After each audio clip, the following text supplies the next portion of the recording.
We're live. What's up, everybody? Hope you guys are doing well out there.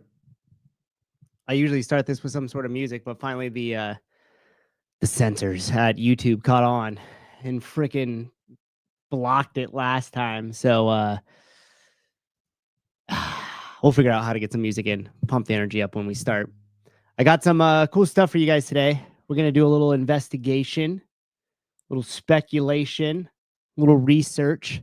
I'm gonna put up the live call-in. Haven't done this in a while, but I would love for you guys to call in, give me your perspective on what you think. Maybe I'm completely off base. Happens more often than not. Or maybe we're on to something. We'll find out. So a couple things. Number one, the affiliate video contest is over, as majority of you guys know. That'll wake you up if you listen to it in your ears. We had our winners last week. Pretty great. It was weird because I was stressed about watching all of them and then doing like a live watch with you guys and stuff like that. And then it was funny because it was over. And then I kind of missed it. I was like, oh man, we're not going to watch any more of the affiliate video contests. But we will still be playing them, as you guys know, during the shows and what have you. Is there anybody out there? The comments are a little lonely right now.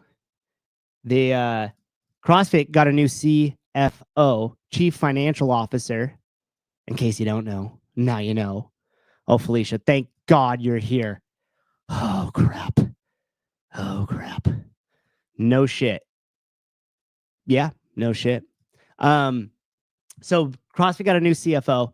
It kind of just went unnoticed, slid on by. But we're gonna check out the LinkedIn.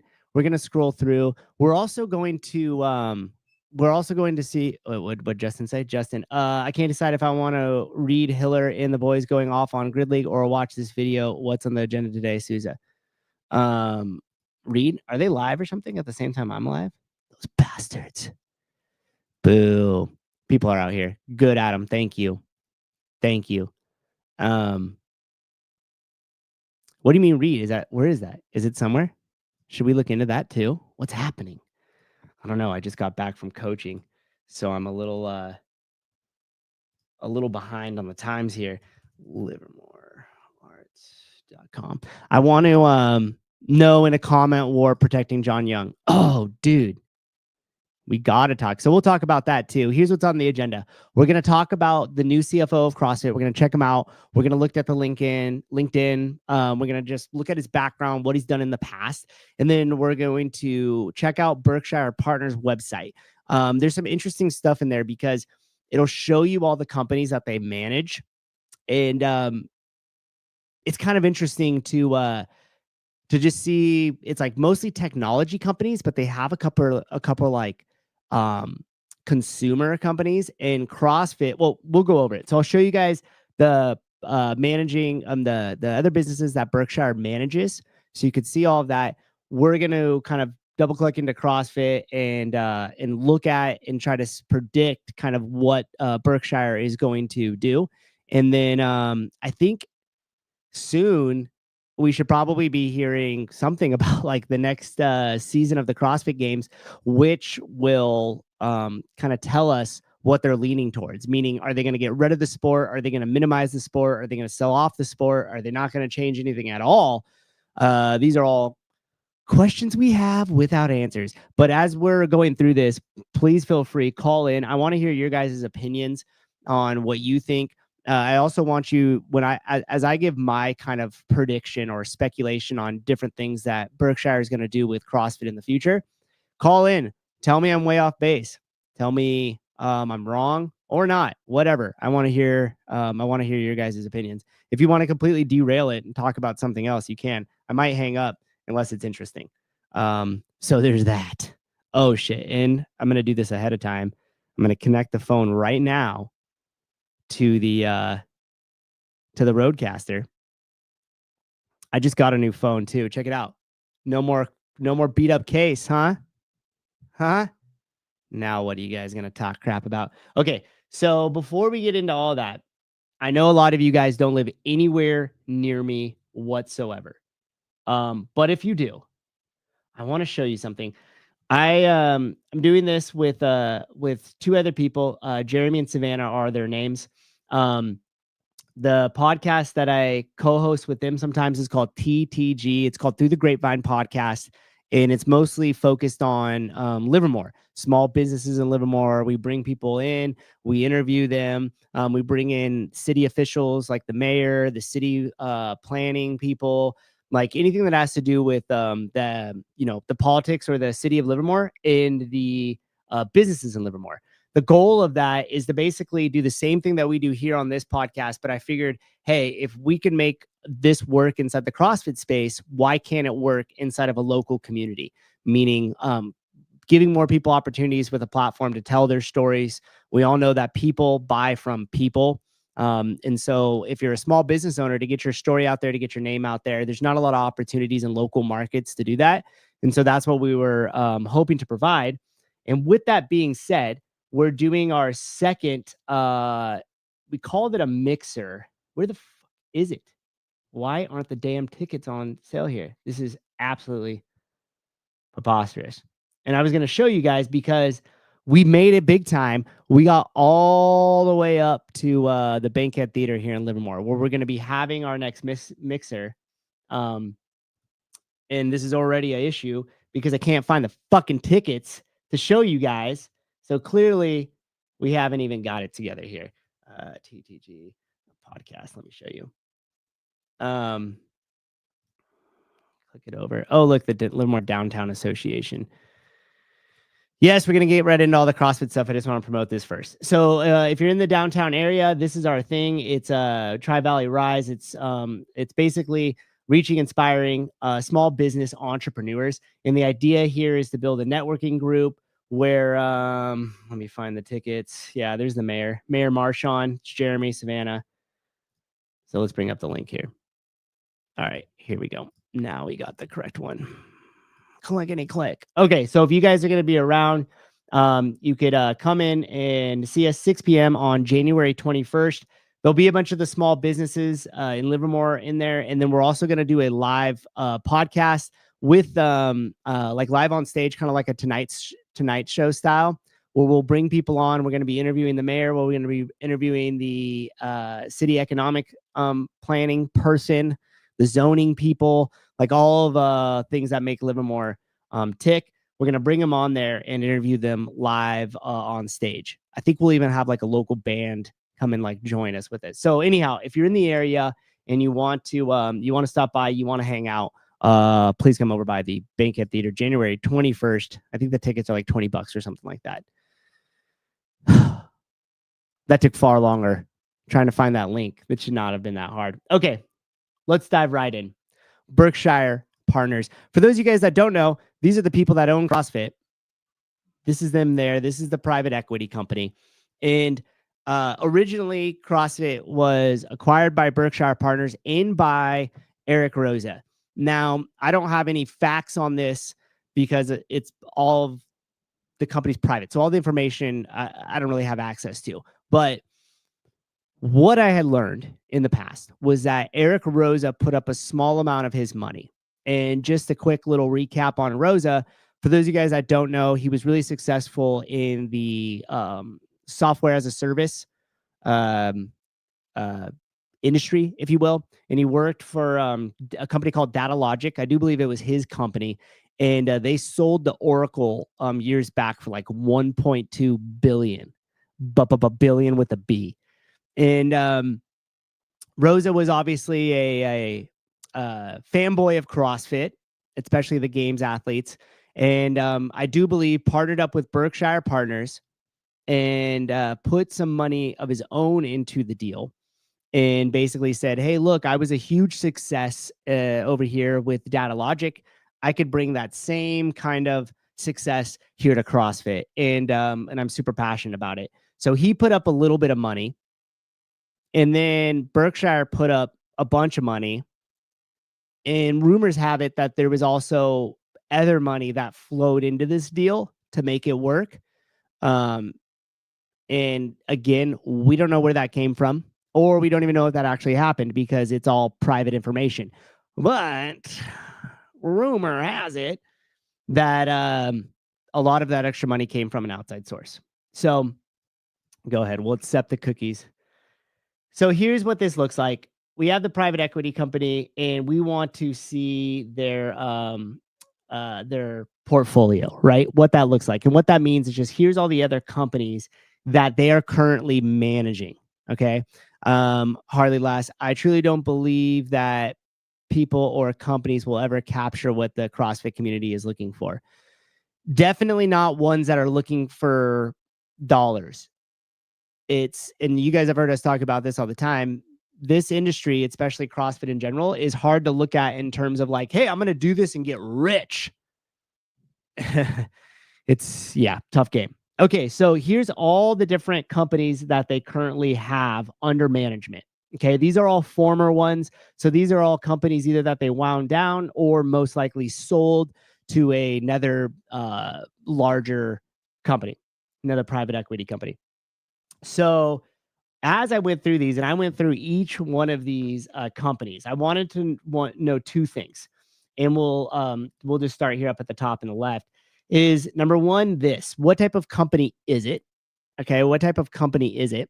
And then if you look at the investment type, this is Berkshire, kind of why they acquired the company.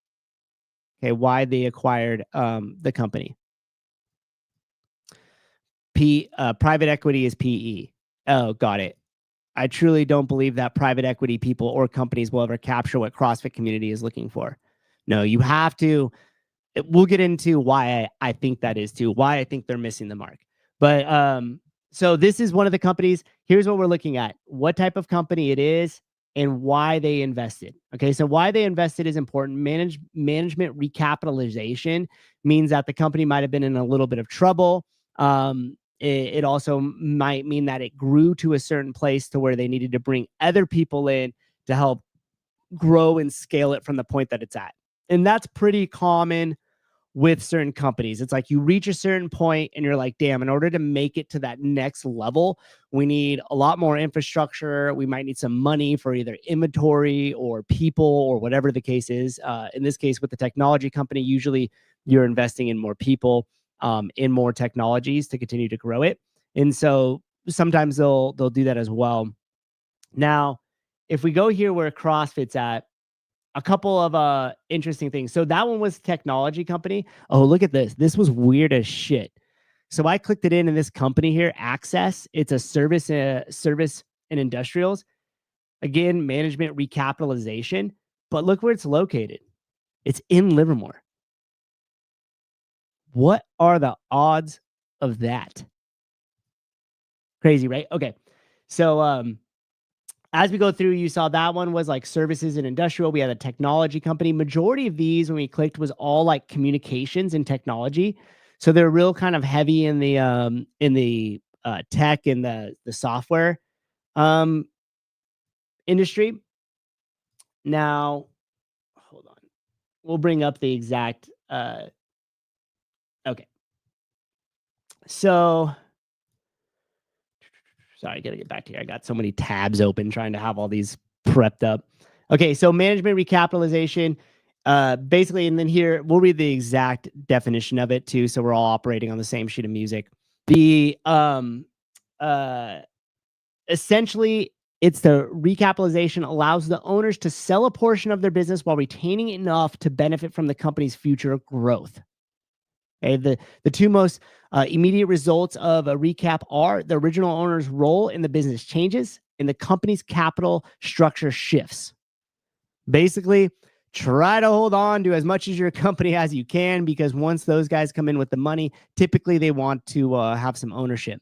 Hardly last off topic, but could you look at Jeff CSCS video on why CrossFit is not applicable for special forces? I thought he made a lot of good points, being that I wasn't a part of that community. Oh, damn, thank you. That's a great suggestion. We should definitely look at that and break that down. Let me make a little note here, Hardly Last.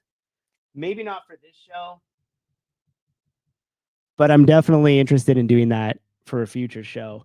Because I worked a little bit with a recruiting office for the Air Force Special Operations. And yeah, that was interesting learning about that. Okay, so now you have the definition of recapitalization. So essentially, they want to grow. The owners don't know how to get it there. They need some more money. They need some more people. They need some more resources, and they come in.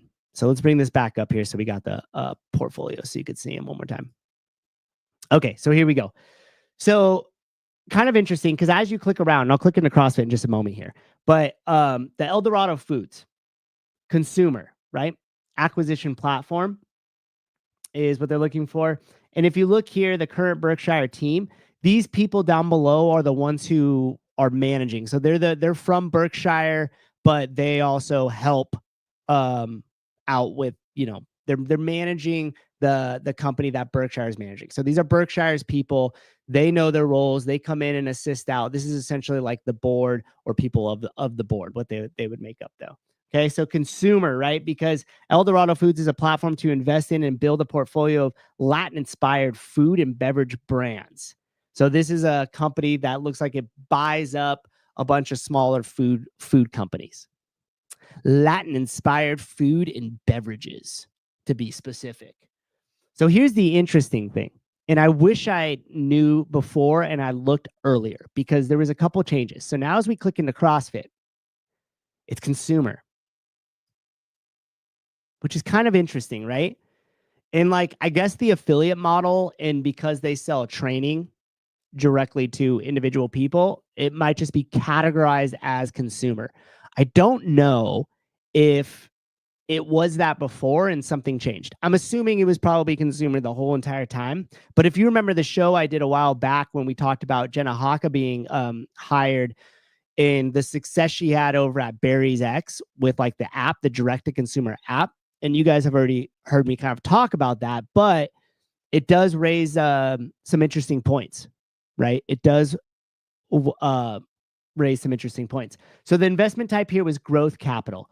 So this basically means like, hey, we're going to go ahead and own this company and we're going to try to grow it. We're going to invest some money into it, and we think that we could do some great stuff with it, help grow CrossFit, and then look to resell it for a really high multiple.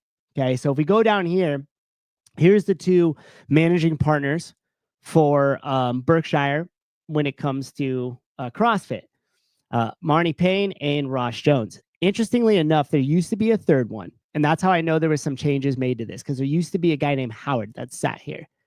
So something happened. He moved off. Maybe he doesn't even work for the company anymore. Maybe it has nothing to do with CrossFit altogether, but it's just something interesting to note because he was on there. Now he's not. Okay, so that is the portfolio companies that Berkshire currently has underneath its management here. So bunch of different ones. What did I see the comment? Kyle, weird side note, fast growing trees is actually pretty cool. I put 2 fig trees this spring in and they are thriving. Nice. So you actually use, okay. So Kyle's referring to this. This is another company that they have here. Again, management recapitalization. And it's a consumer and technology company. Fast Growing Trees offers consumers a broad variety of high quality trees and shrubs throughout its branded websites, fastgrowingtrees.com, brighterballoons.com, and plantingtree.com. Amazing. So Kyle's actually used this before. That's cool. All right. So let's travel over now. We're going to take a peek at, damn, this focus is always an issue. If Jonathan Ortega is listening, he's going to yell at me. He's going to be like, I told you how to do the setting to make it not do that. Okay. All right. So LinkedIn. Here we go. You guys are going to have to phonetically spell his name out for me here. I don't know about that one. Me trying to pronounce that. Old Dale. Okay, so this is Mr. Snyder here is the new Chief Financial Officer at CrossFit LLC. Don't send me no messages, man. So this gentleman here, Dali. Kyle, I had no idea they were owned by Berkshire. That's how those freaking private equity companies work, dude. Like when you actually look at it in terms of like food products or beauty products or different things like that, a lot of these private equity companies will take it from like mom and pop owner, right? They'll do kind of the management recapitalization. We already went over that. And then they basically take that and then say, okay, now we hope to sell to like Procter and Gamble or one of these other really massive companies. So that way, essentially, it's like going through its phases. But the crazy thing is, like, once it ends up in the hands of like Procter and Gamble or like one of these other massive conglomerates, it's like that's why business ownership is so fucking important at an individual level. Because what ends up happening is like these private equity companies and these other massive venture capital firms, like they end up owning everything. They end up owning everything. And we could do a whole other show as to why that is. But yeah. Okay. Souza, are you allowed to post any of the affiliate videos on our social media? Yes, Ben, please post away, my guy. If you were if you made a video for the affiliate video contest, please post those up. Get them into circulation. And some people made more than 5. If you guys made more than 5 and you want to put them on rotation, please email them to me at matt@medialaunch.io, and we'll put them up on the channel as well too. Hey, Barkley, what's up, man? Miss you too, buddy. Hope you're well. So, oh yeah, Rambler knows. Private equity owns healthcare, pharma, auto, real estate. Exactly, dude. Okay, so this is what'd you guys say his name? What were we going with? Dolly Ebor? Doll Ebor? Thank you, Judy. You know that I have to have it spelt out that way. just so I could pronounce it. So super smart guy. Like hands down. I mean, a lot of the people that Berkshire has hired have a pedigree of prestige. And Mr. Snyder here is no exception. So first off, going to education, he went to Harvard, and got his Bachelor of Arts, government, it says. He also played on the varsity men's tennis team at Harvard. I think you got to be pretty good to do that, right? But I don't know shit about school. And then he went and got his Master's of Business Administration, his MBA, at Harvard as well. So he's a Harvard guy, an Ivy Leaguer. And after that, he was a consultant for a little bit. He was a finance manager. He was a consultant. Then he was a director of business planning at True Religion brand jeans. Then he went from director of business planning to CFO of Sugar Fina. And I want to show you guys these because, of course, we did a little research and we just went and checked out some of these companies. So here's Sugar Fina's official website. It's basically like these, like, looks like a high-end candy store, essentially. That's what I'd imagine this is. High-end candy shop, Sugar Fina, with some Hello Kitty branding licensing deals. So that was the first place. And again, and I don't mean that as like I'm knocking on him for working at a place that sold sugar. Like, it's fine. That was back in 2015, 2016. Then after that, he became the chief financial officer. I should bring this up so you guys could see it. Sorry. Then after that, he became the chief financial officer of True Religion brand jeans. Do you guys remember that? Did you guys ever wear True Religion? I couldn't afford that shit. I think those are like the jeans that were like a couple $100 and they look like they've been ran over and dragged through the mud. Is that correct? Sugar Fina is a skin pair. No, candy. Yeah, you got it, Rambler. You got it. Jose, I've worked with CFOs before, and for sure there are going to be some cuts. Oh, dude, they've already cut a shit load. Yes, high-end candy in LA. Yeah, that's exactly what it looked like, didn't it? Oh, Tanner, sorry, missed your comment up here. Souza, as a successful affiliate owner, what single decision besides hiring Two Brain that you've made do you think moved the needle for your gym and for your gym, sorry, I can't read today, the most in gaining members? Okay, that's a great question, Tanner. We'll save that maybe towards the end, or again, I'll put a little note. Maybe that's a whole show. And actually, truth be told, in all honesty, I did not hire Two Brain Business. I just read all of the books that Chris put out for free. Help First, Two Brain Business, I think 2.0 was the other one. Uh, what do you have? Farmer, Tinker, Thief, like the different stages of entrepreneurship. Yeah, so I read all of his stuff. I used to follow Chris Cooper's blog back in the day, and I would also read all the books he recommended, like Profit First from Mike McQuanitz, E-Myth Revisited from Michael Gerber. Like there's just a bunch of stuff. So I actually didn't officially ever hire them, but I used all the free resources possible.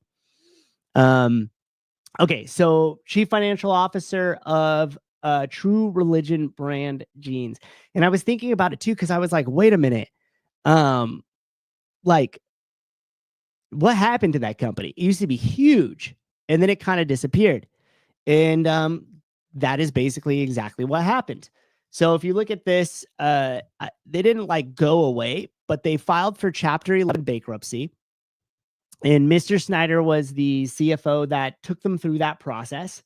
And I was just kind of like reading through this article here by Financer Worldwide. This was in September of 2017. So quite a ways away ago. But basically, the company filed for Chapter 11 bankruptcy.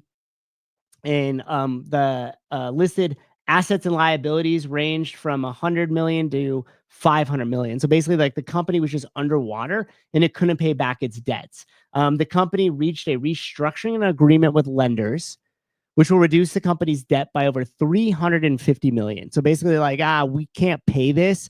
We're going to go ahead and restructure it. We're going to keep the company alive. We'll negotiate with our lenders as to what we can pay, and then we'll continue on. Imagine if you had that same options and then just could keep rolling. But it's a little bit different when you file a bankruptcy on a personal level versus when a company files for bankruptcy. So two different things there. But again, there's nothing really that stands out in this article here. But Mr. Snyder did talk a little bit about some of the decisions that they made.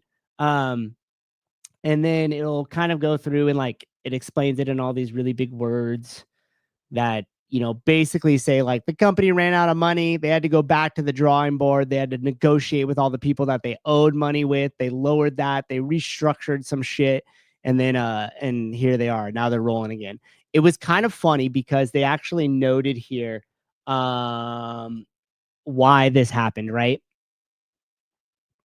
And basically they said, I can't find the exact portion, but they were like, oh, right here. The volume of retailers either going out of business, over inventoried, or closing a significant number of physical locations has created a highly competitive promotional environment. And as a result, the company had to offer big sales to drive traffic, True Religion said in its bankruptcy filings. And so basically they're like, yeah, a bunch of shit moved online and we couldn't keep up with it. It says right here, the company went private in 2013 and it was acquired by Tower Brook for $835 million. Jeez. And shortly after, and this is in quotes from Mr. Snyder himself here, begin experiencing declining sales caused by general trend of consumers moving away from traditional retail to online shopping. So why is that particular portion of this important? Well, let me ask you, do you guys think that consumer behavior in the CrossFit space has changed? Meaning, are people still buying a lot of seminars? And is affiliates still opening up all over the place? Hi, Elizabeth. Good to see you. Get with the programming, like moving away from in-person competitions. I hope that's just it. I hope that's just it. But that was just interesting, right? Like, okay, so why is the company having issues? Oh, well, consumer behavior changed. Well, newsflash. Consumer behavior changes all the freaking time. All the time. And so, I don't know. Just think about that. Okay, let's just keep going. I don't want to plant too many seeds in your guys' head because mine starts getting all crazy. You know what I'm saying? Jar Jar Binks, thank you for joining to the show. Welcome. Welcome. Also, the fashion world is fickle and trends change quickly and their designs are no longer desirable. Dude, isn't that the truth? Like, one thing that will change quite a bit in the fashion industry is like, it's all the rage. You're going to buy, jeans that are torn to shreds that are 10 times as too small and have holes in them. And then by spring of that same year, it's like, oh my God, I wouldn't be caught dead in those. Now, here's the problem in the way that I see it is up until CrossFit, the trends in the fitness industry were very, very similar to the fashion industry, meaning like everybody was on the Atkins diet and did, Zumba. And then it was the South Beach diet and we all did this like other craze, right? Like whether it be like, and you guys know all stuff from the past that happened, whether it's like a jazzercise thing, whether it's a Zumba. The most recent ones that we're seeing now are Orange Theory at 45. There was like a thing called 9 Round. There's like an Omni Fitness type stuff. And that's just like more or less brick and mortar. You guys have seen all the crap over the years, the electrical ab belt that like shakes your abs and like everything else, right?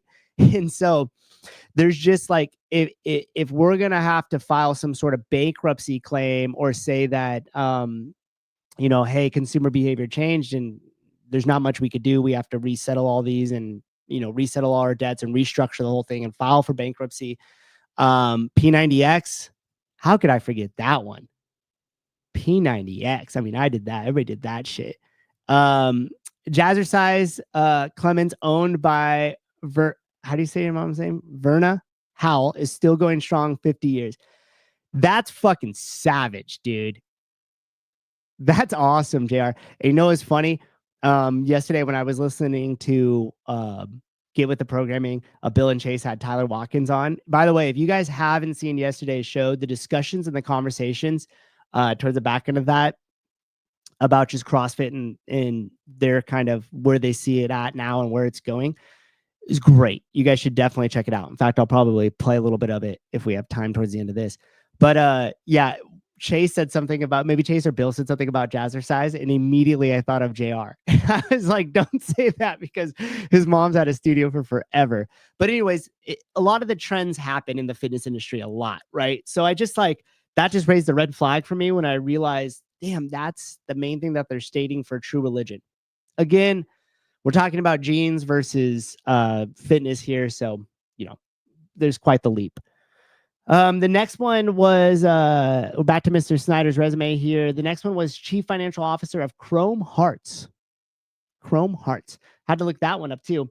But that company, and there wasn't really anything that really like stood out to me with that company, other than the fact that like they just make cool little jewelry trinkets. So that's cool. Which is whatever. It's selling widgets. But here's the thing. If I take that, what he said with the true religion thing, meaning like, hey, stuff just like trends changed. And then we look at here what he was chief financial officer of each company. Every single one of these companies sells a product directly to the consumer. So True Religion, the Sugar Fina, that was more brick and mortar. So was True Religion. Chrome Hearts, I think, was more of like an online thing. They might have some more brick and mortar stuff. Dermalogic, like all Dermalogica, all of these things are products that are being sold. But when we jump up to CrossFit, it's kind of weird, right? Because you're like, well, you were selling items to people before, and now we're not necessarily selling items, or are we? Dun, dun, dun. And that's where the speculation comes in. Another thing to note here, and I think somebody said it in the comments already. What did Bernie say? I love Bernie's comments. JR should run a studio for Stoicized. School of Stoicism with JR. Bernie Mac, C-suite executives are usually in their roles for 3 years max. Okay, that was exactly what I wanted to touch base on. So if you look at all this, it's like 2 years at True Religion. Then he was only at 10 months for Sugarfina, and then right back at True Religion. So something happened there. He probably left True Religion for the opportunity of CFO for Sugarfina, and then I bet you like True Religion reached back out 10 months later and was like, hey, we need your help to take this thing through chapter 11 bankruptcy. Jenny, what's up? Great work on all your stuff so far. Dense updates with Jenny. Really cool. CK Kevin, I want my CrossFit fish oil. And not just a 5-panel hat. So something happened there. I'm thinking True Religion was like, hey, come back and help us out with that. He was there until January of 2019 and then immediately rehired in February. Now, look at this. This guy clearly is good at what he does because look at the dates. November 15th, right? Or 15th, November 2015. And then he immediately starts in Sugarfina in November of 2015. He leaves in August of 2016, immediately starts back up at True Religion in August, that same month. The biggest gap we see here is 1 month. January 2019, he leaves True Religion. February 2019, a month later, he's hired at Chrome Hearts. June of 2022, he leaves. July of 2022, he's hired with Dermalogica. September of this year, 2 months ago, he leaves Dermalogica, and he's hired in the same month by CrossFit. He's hired in the same month by CrossFit.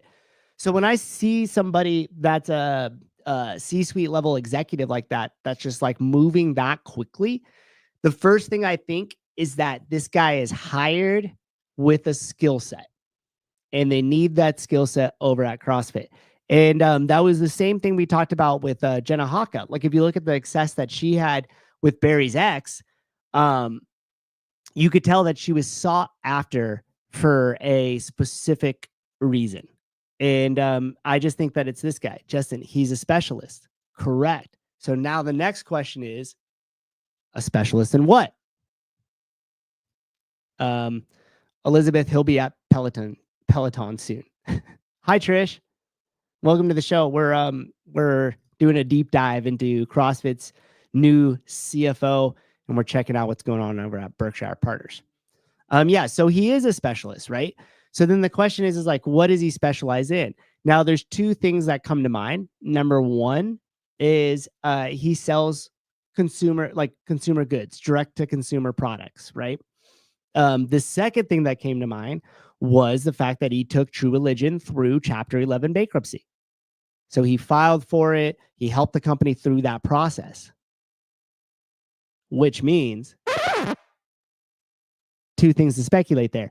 CrossFit moving more to a direct consumer model, like we speculated in the past, or CrossFit getting ready to file for Chapter 11 bankruptcy. Now, the question becomes, is why would they file for bankruptcy? Are they looking for a restructure of currently their debts or the liabilities that are holding on the company?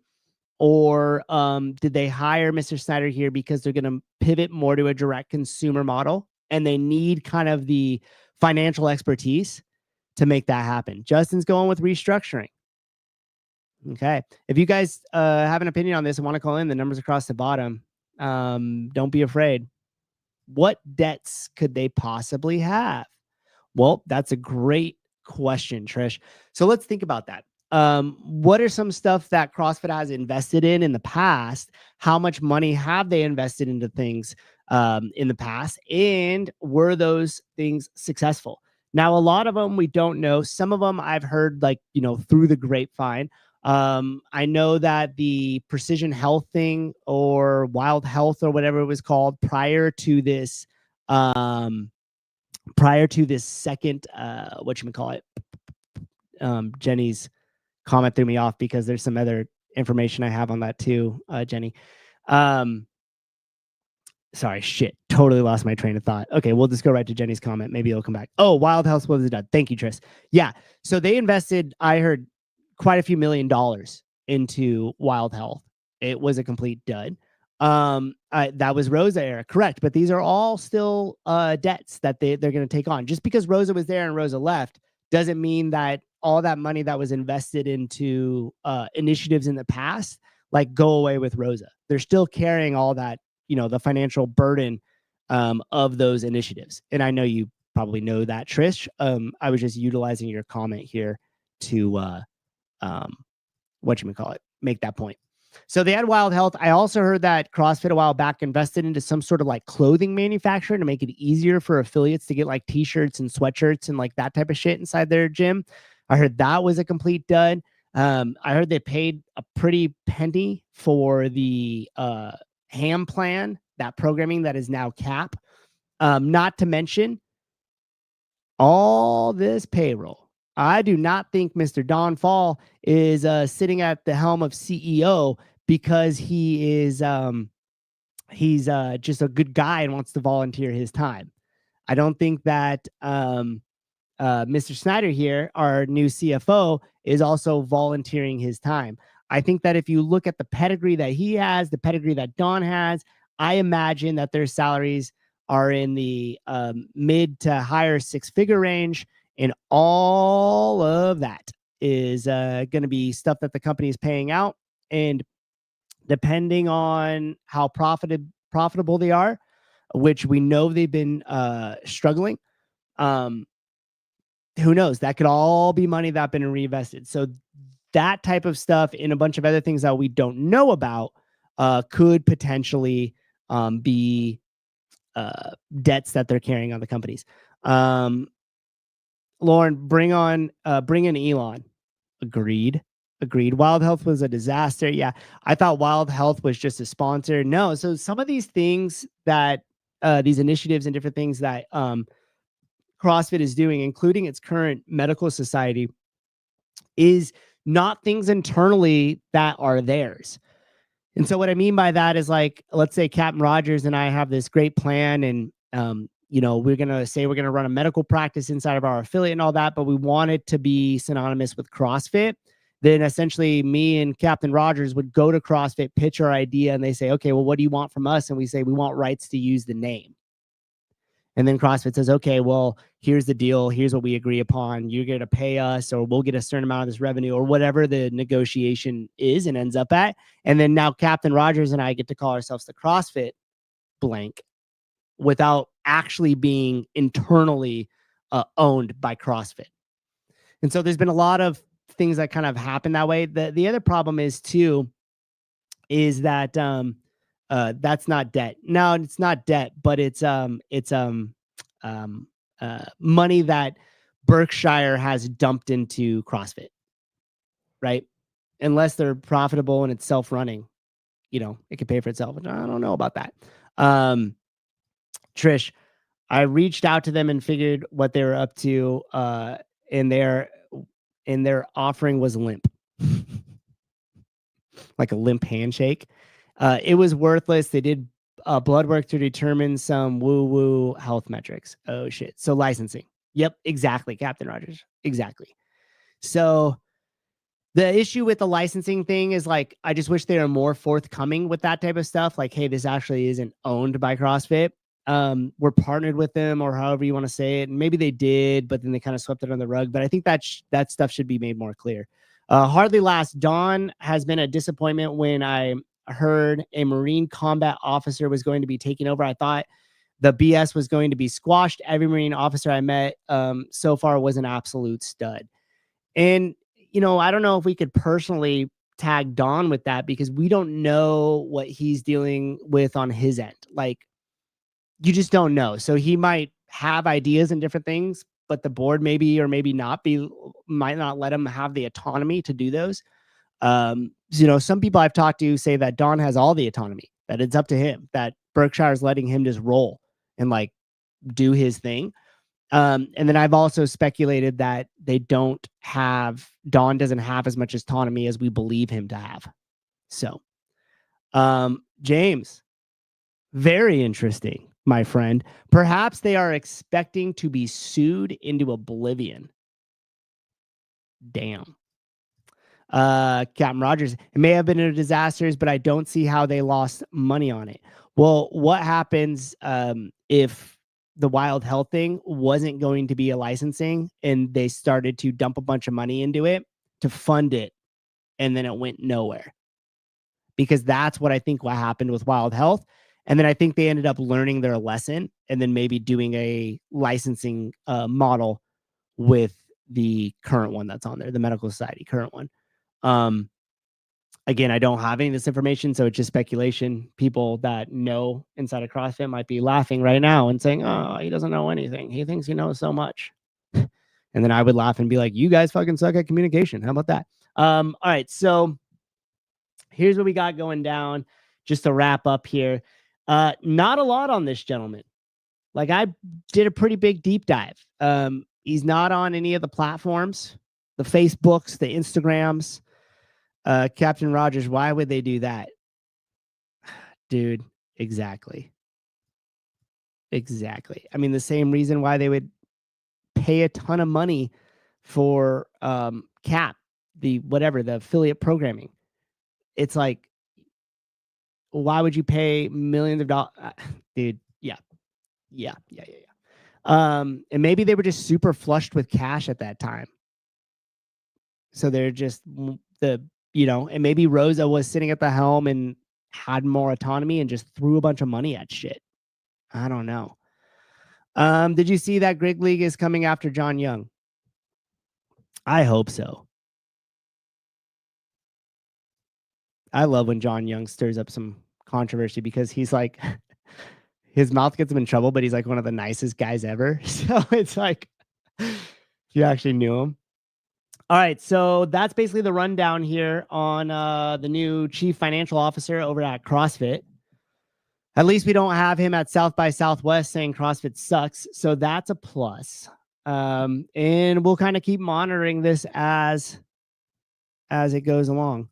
Trish, wasn't Grid founded by Craig Howard? No, it was actually founded, I think, by Toting Budding, who used to be the media director for CrossFit. And then he left to kind of pursue the Grid League thing. Now, Craig got involved with a couple other people to buy a team. It was called like the SF Fire, I think was the team they bought or something like that. And that didn't go too well. You'll have to go to Craig for like the full story on how that broke down. Grid League bro consequences have action. Yeah. Captain Rogers, maybe Wild Health didn't pay their sponsorship fee. Oh, well. Could be. All right.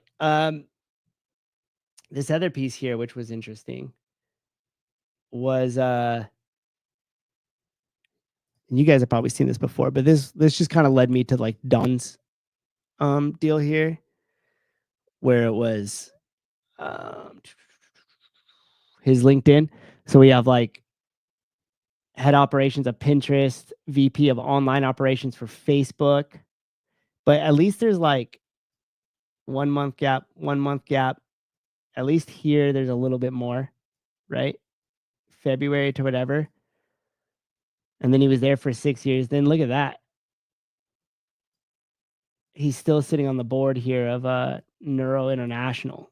So he's not exactly, and that's typical that CEOs, it's a razor sharp focus on enabling people who face systemic barriers to move from substance farming to agriculture in a sustainable business model. Oh, interesting. Okay. We don't hear much about that. But then CEO from August of 2022 until now. It's kind of interesting, like some different gaps.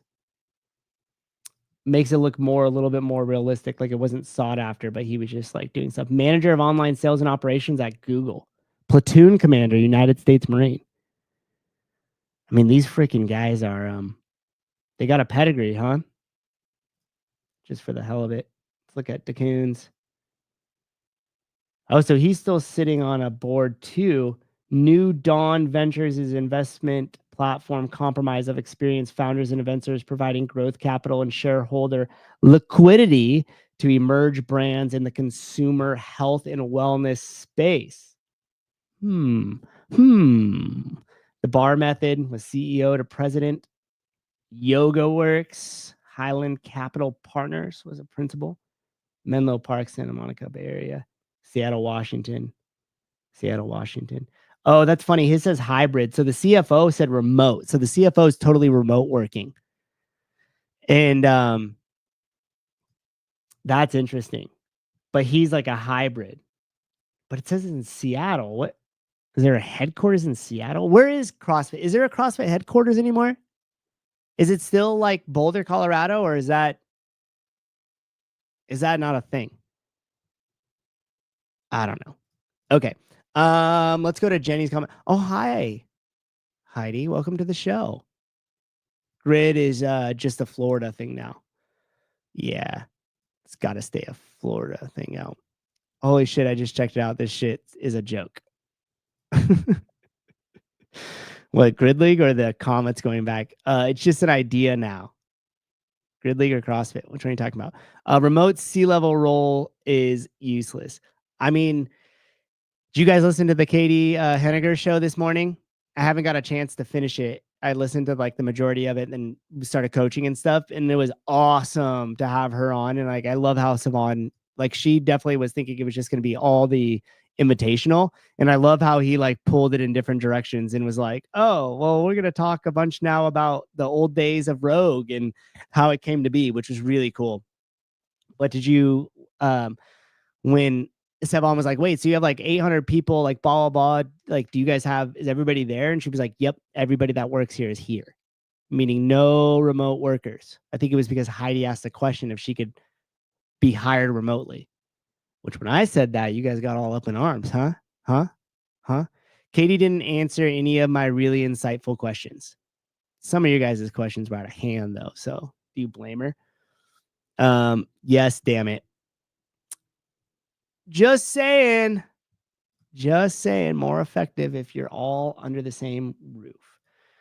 All right, so let's get back to our main topic here. So what does this all mean? Oh wait, no, hold on here. Remote work is real work. 100% it's real work. 100% it's real work. You're just more effective if everybody's in the same building. Jenny, where was your comment? Oh, right here. Yes. Okay. So thank you, Souza. Dermalogica had some legal issues too. I read a class action lawsuits in 2022 when he was hired there, which, what was James's comment? Perhaps they're expecting to be sued into oblivion. Very interesting insights. So whether or not he, meaning Mr. Schneider, is that what he's hired for, to kind of deal with some of these things like Dermalogica? He had to deal with clearly some sort of some class action lawsuits. And then we don't know what the potential is for the outcome of what's happening with the last year's games and Lazar and all that stuff. So it's pretty interesting as to how this is going to unfold. So we know that they hired Mr. Schneider with a specialty, either in selling direct-to-consumer goods or dealing with some sort of lawsuits or bankruptcies, right? And again, this is all just speculation. And when we went back and looked over Jenna Haka, who was hired as CMO, as to kind of what her specialty was with the direct-to-consumer app, the Barry's X. Now, my speculation there was that we're going to start to see more stuff go online, and they would even try to do a direct-to-consumer kind of like workout, like similar to street parking. I might be off base with that, but one thing that we can say for certain is they're moving a lot of the education to be online only. And so perhaps that was more or less the larger strategy for her, because if you guys remember too, I was like, there's no way that they can move the L2 to be an online course. Like it didn't make sense. And like for those of you guys that have taken the L2 before, like you know exactly what I'm talking about, because there's so much hands-on seeing, correcting, and teaching when it came to the L2. Like you're in small breakout groups. Like I don't know the exact on it, but it feels like you're in a small breakout group like 80% of the time, going over movements, correcting other people's movements, moving yourself. So I was really like curious as like so how are you going to do that online? But apparently you could take this hybrid option that they're offering, which is like one day of it is online and then one day of it is in person. And then with the L1, you could either do it all in person or all online. And I don't really know what their like sales ratios are, but I imagine that they're probably selling more of them online than they're selling the in person. Now, let me ask you guys this question of the day. Do you guys think, in terms of disseminating culture in the CrossFit space, in terms of professionalizing the trainer, do you think that it's going to be more effective online or in person? I'm curious. Put in your votes now. Text 33115. You guys remember American Idol back in the day? So I'm curious. What do you think? Like, so Elizabeth said, I did it online. It was fine. Have you done it in person, Elizabeth? Or have you done it in person? Are we talking about what they're supposed to be announcing tomorrow? No one's supposed to know that information. What are you talking about? I don't know anything. Wow, Souza is live and got a whole ass network. Souza is live. Savon got a whole ass network. Yeah, dude. That was the goal. In person. I think online is good, but they should probably have some form of validation, some form of validation day to have people go and show they actually know the material. So then it would still end up having to be in person. I did in person. This is Justin here. I did in person. Another coach did it at the gym online. Wasn't close to the same experiences from what I saw. Interesting. I'm just curious to hear, Elizabeth, like if you did the online in person, then had to like renew it online, and what your comparison was from the two. Because there's just certain things I feel like that just don't transmit online. Like even so, Savon and I talk about this all the time with the podcast. And I was like, man, can you imagine? And obviously this is a little bit of a pipe dream, but can you imagine if we had a travel budget? So that way we could actually bring in every guest or majority of the guests we have like in person with Savon. I honestly think that like the value of the podcast would go up, because you just make other connections when you're face to face and you're in person with somebody than you do just over like a video call. And I don't think anybody else thinks it is different. Rising Tide in person, it was much better than fine. Okay, cool. Elizabeth, I've never done it in person, but I like the idea of one day in person and one day online. Now, this kind of goes to the remote work, right? Because we talked about it, and everybody on here last time attacked me, and they were like, remote work is better. And I'm like, no, it's not. In terms of like transmitting culture, and when you have a smaller company and you need to have, and multiple people are wearing multiple hats at one time, in person is always going to be better, because you just communicate better. There's more there's more collaboration. There's just a lot more that comes from being in person than would definitely come from not be. Why the fuck are all these people texting and calling me right now? It's the most distracting thing ever. I wanted to put my phone on do not disturb, but I thought somebody would call in, so I didn't. Fuck it. Now it's going on do not disturb. Damn it. Just text. Okay.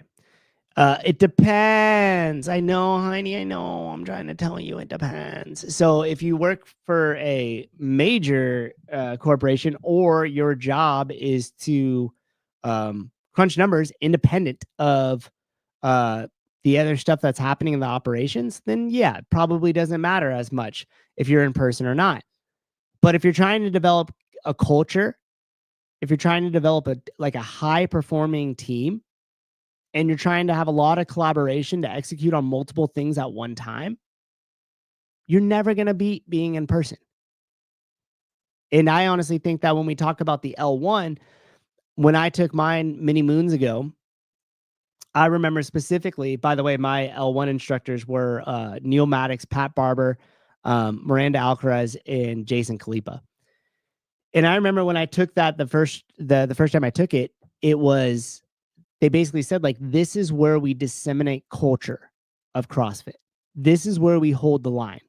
This is where we say, all right, if you're going to be a CrossFit coach, if you're going to be an affiliate owner, this is the way we act. This is the way we behave. This is the way that we teach. This is how we control a group. Like, there's a lot to being there in person, and then also having that L1 be the kernel of the culture, the way we conduct ourselves, everything.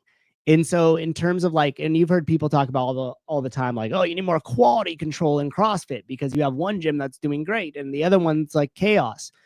And the thing is that, like, you're going to have way, way more of that if you don't have an example being set forth by being inside the same room with all those people at the same time. Just my 2 cents on it. Like, I'm sure it's still effective, and I'm sure it could still be successful in some way as completely done online. But truth be told, I just think it's just way more impactful when you're in person. I'm trying to be on a low performing team. Hi. Fair enough. Augustus, what's going on here? What happened, dude? Used to come and hang out with me on every show. Now you show up and you don't even know what's going on. Man. So the speculation coming from Jenna is that maybe it wasn't a direct-to-consumer, meaning they're going to send workouts and all that, like a street parking model, that more or less they were going to bring education online. And slowly you won't be able to take an in-person course, or there'll be very, very few of them around. And from a private equity standpoint, like, if you're not really worried about disseminating culture, if you're not really worried about quality control, then of course you're going to do it online, because it dramatically lowers all your expenses that are tied with it. And it's still expensive. So you could still charge the same exact rate, but cut your expenses down significantly. So anyhow, it's just interesting, the different people that they're putting in place here and the different skill sets that they are bringing to the company. So that is meeting the new CFO, Mr. Schneider. And that is some speculation onto why they hired him. Nobody called in. Wow. All right. That's all I got for you guys. I hope you enjoyed it. A little bit of some research there, a little bit of food for thought for you guys to kind of ponder and think about. Have a great rest of your day. And as always, don't forget, if you don't want to suck at life, you could always